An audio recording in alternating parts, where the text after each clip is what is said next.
On conseille aux femmes enceintes de respirer avec le ventre. Céline a fait tout l'inverse. Elle s'est inspirée de son ventre. Sa première grossesse lui a donné l'idée de croquer sur le web, sans tabou, son odyssée de future maman. Très vite, son blog accumule les lectrices. Dans la foulée, elle crée une BD numérique qui cartonne elle aussi. Quelques mois et 2 enfants plus tard, elle boucle à la fois sa 3e grossesse et sa première BD papier. La version numérique, c'était une compilation de dessins, mes dessins préférés. Pour cette version-là, je raconte vraiment une histoire de notre désir d'avoir un enfant avec mon mari à son entrée à l'école. Donc il y a quand même un fil conducteur. Il y a bien sûr beaucoup plus de dessins, parce que la BD fait 160 pages alors que l'autre en faisait 50 pages. J'ai repris quelques dessins de la version numérique, mais il y a aussi beaucoup de dessins inédits.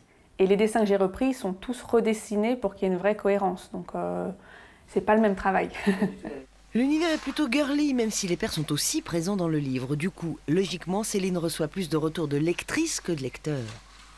Les retours des lectrices qui me disent que c'est drôle, mais que c'est aussi touchant parce que je raconte mon histoire avec des choses parfois un petit peu moins rigolotes. Et voilà, elles me disent qu'elles apprécient en fait que je raconte tout, qu'elles se sentent moins seules et que c'est important de partager nos histoires de maman. Le 3e bébé de Céline naîtra dans 1 mois, mais pour ses futures maternités graphiques et littéraires, elle a déjà des idées.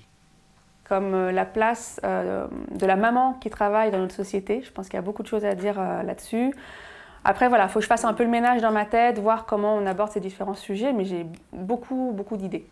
En attendant, dans 10 ans, de croquer l'adolescence, mais c'est une autre paire de manches.